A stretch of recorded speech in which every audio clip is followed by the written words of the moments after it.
Now you have settings in Therapy Appointment so that you can tell it exactly how you want to behave and how you want your client portal to behave. In fact, I'm here in the settings and I can go down to this client registration section and I can give it some rules.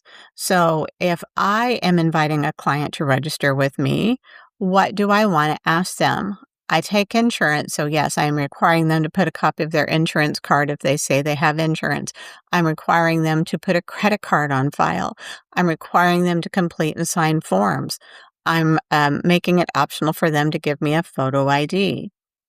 But then that public registration side, where you might have a client starting at your website to become a client with you, depending on your state rules, you may want to have some options. In other words, in my state, I personally do not allow clients to sign informed consent forms or anything like that until I've vetted that client to make sure they're a good fit for me. Otherwise, they're legally my client, even though it might not be like I don't work with children. So you want to make sure that you have those options. So you can set up your rules according to how you want it to work from those two different ways of clients getting registered to become your client. Now, while we're here, let's take a look at the client portal itself. Now, realize that I am logged in as a client here in this example, and you have rules you're set up, what even portrays in this client portal.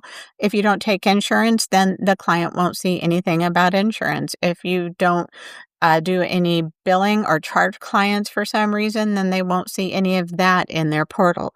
So it really is customizable to what you need it to show your client.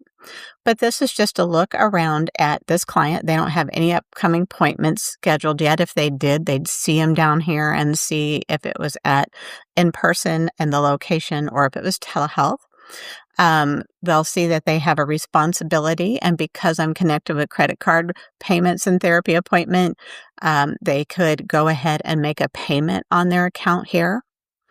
If they have questions, they have options such as scheduling. So maybe you're a solo practitioner, but you have admin working with you. So maybe those scheduling questions need to go to your admin team, or those billing questions go to your admin team. You don't have to allow clients to send you messages from the portal at all. Additionally, when a client logs in, they can see their message inbox in the top right.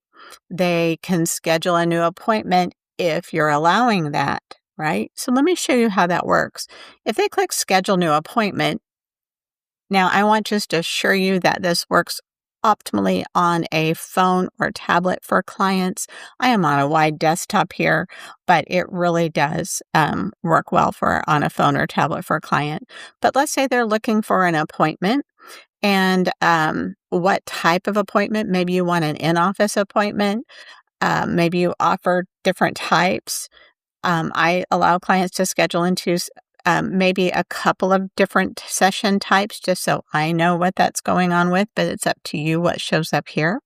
So let's say we're doing this one, and this one, I'm requiring people to do that in person. So let's just go back to the psychotherapy one.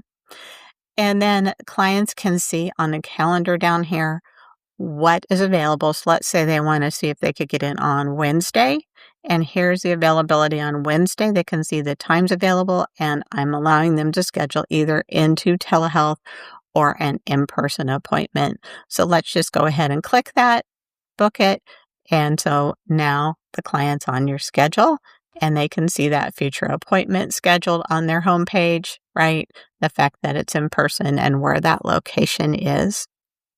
Now, if you do take insurance, clients will give you that insurance information when they register, and this is a copy of what the client already has on file. So if they need to change that, maybe their insurance changes or they need to add a secondary insurance, they can do that right from the portal.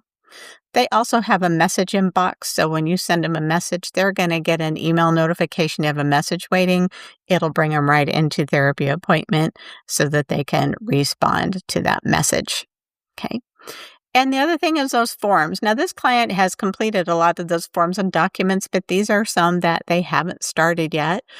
We have one, a client self-biography that the client did start but hasn't finished. So the nice thing is if a client does get interrupted in doing any of their forms, therapy appointment um, does save their work. So if they come back, it's still filled out. And you can make sections required. In other words, hey, make sure that the client fills out certain things that they can't just leave it blank, right? So that's a little look at the client portal and therapy appointment.